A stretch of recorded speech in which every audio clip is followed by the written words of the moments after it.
আপনাকে একটা সুসংবাদ শোনাই, সূরা আরাফের 46 47 নাম্বার আয়াতের তাফসীর পড়তে গিয়ে আমি পেয়েছি কিয়ামতের দিন আল্লাহ একটা প্রাচীরের উপরে কিছু মানুষকে দাঁড় করিয়ে রাখবে।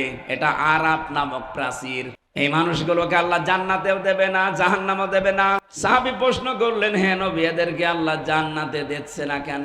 আজ 18 কোটি মানুষ এদেশে সবাই এই দিন কায়েম হোক চাচ্ছে না, এই জন্য চাই না। আল্লাহ তাদেরকে মনোনীত করে নাই, নির্বাচিত করে নাই, কারণ তারা মন থেকে আল্লাহর দিনের দিকে ফিরে আসে নাই। যারা ফিরে এসেছে আল্লাহ তাদেরকে দিন কায়েমের পথে লাগাবে। আর এটা সব চাইতে বেশি এখন বাংলাদেশে অগ্রণী ভূমিকা পালন করছে বাংলাদেশ জামাত ইসলামী।